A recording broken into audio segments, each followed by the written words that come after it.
You published it earlier, according to this trusted timestamp. So you're offering a technological solution to verifiable ownerability of knowledge statements. Yes, thank you. Yes. So now, I have a feeling that you were interested perhaps in something that wasn't necessarily technologically grounded, but that was kind of social.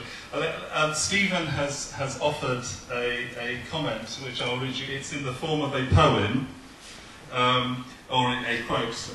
I'm not entirely sure where it's from, but I recognise it.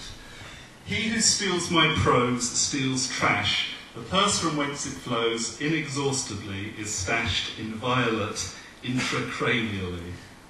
I don't think it was one of the metaphysical poets, but it was it's a perspective.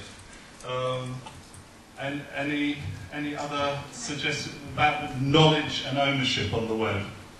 Yeah, I have to actually say that there is quite a lot of, I would actually say, even our quest in the UK in particular, universities, for plagiarism reaches sometimes the levels of paranoia.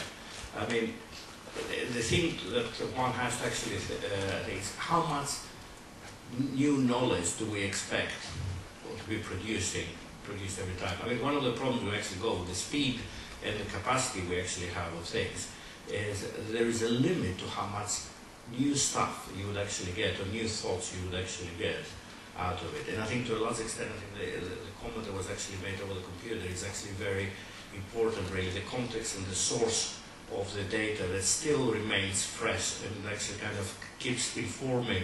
It's very important. It's very important to actually kind of try to rediscover perhaps in a world of this fast world of continuously creating lots and lots and lots of copy, information, ideas, etc. To say, well, perhaps the ways we actually were thinking about these things in the old, up to now, is not really applicable anymore because of the fact that you can't control it anymore. And you can't expect that every time I open my mouth, I'll actually say something that's totally new. That's not possible. I agree with that. I also agree that, I mean, different people in different parts of the world can come up with the same idea at the same time. I mean, I don't disagree with you, but the thing is, how do we say that, you know, this idea is theirs, and how do we stop that whole contest of claiming that this is my idea first? I mean, some ideas could very well be, and I do agree, but sometimes it just, I find it quite ridiculous that people are fighting over something. Right. Okay. Well, I'm going to pull that to a close. Thanks very much, Bapana. Now, next up was, I'm sorry, I keep getting your name on. Jack? Jack. Jack. Great. Do you just want to come and say a few words?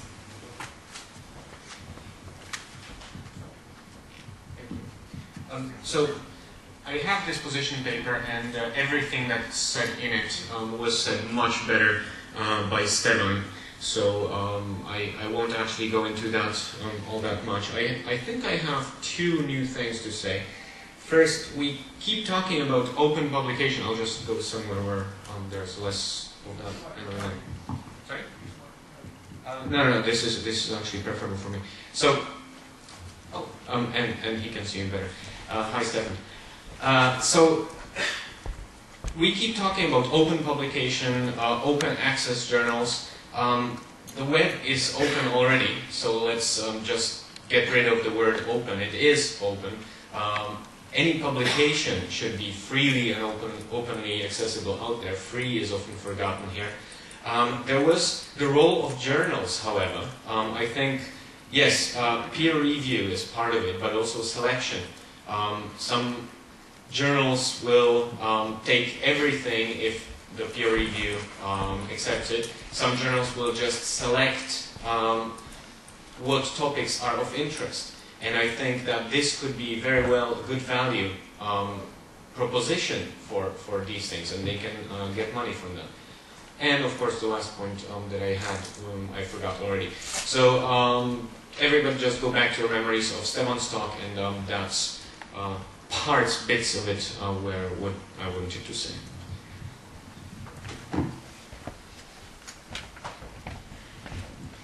you.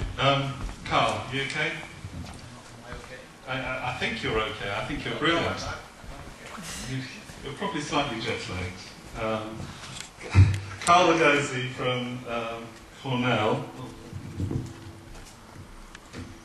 It's a Mac that works.